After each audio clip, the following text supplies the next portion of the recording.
Саламатсыздарбы, урматтуу кесиптештер. Я хочу обратиться тоже к коллеге Ирине Юрьевне Карамушкиной. Ирина Юрьевна, если у вас отобрали телефон после ситуации в Койташе, у Уктомеджи умер сын, погиб сын, его убили, его дети остались без отца. Самат Курманкулов, который в Москве, в России, еле приходит в себя. Мы все в стране заинтересованы, чтобы истинные, те, которые убили, брали в заложники или пытались убить, или те люди, которые виновны в ранах, да, 20 человек попали в тот день в больницу. Вы прекрасно сами знаете, вы сами там находились.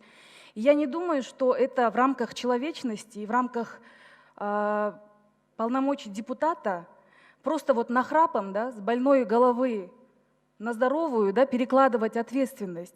Кто бы ни был, ни бывший президент, ни бывший депутат, ни действующий депутат, они все они равны перед законом.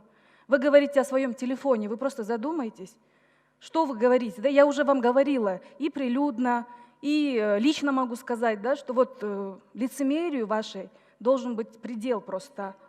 Лицемерие и вот этому нахрапу просто. Коллега.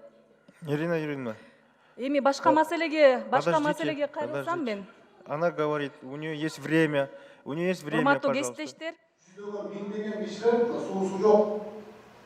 Арыктан суу ичкенге мажбур болуп атышат.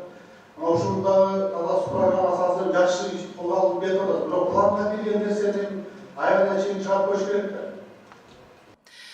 Я просто хотела уточнить у Айнуры Точиевны. Вы были председателем комитета по регламенту, вы вице-спикер сидите.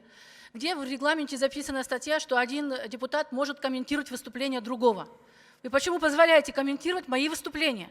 Ирина Юрьевна, поэтому это процедурно, это нарушение регламента. Нет, это нарушение регламента. Дайте мне микрофон, потому...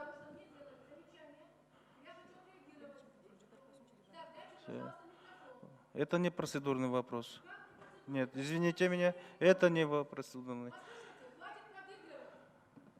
Спасибо, садитесь. Не кричите, пожалуйста. Не кричите. Сөз Алмаз Акужановичтің өкіметтің өкілінде. Это не процедурный. Спасибо, садитесь. Не кричите, пожалуйста. Сөз Алмаз Акужановичтің өкіметтің өкілінде. Спасибо, мистер Мухаммед Шегеш. Ош областында жұмыс сапарының алдында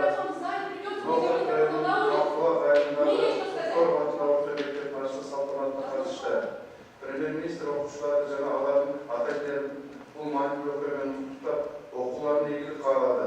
Премьер-министр белгілегенде, егер 2012 жылы білім беруге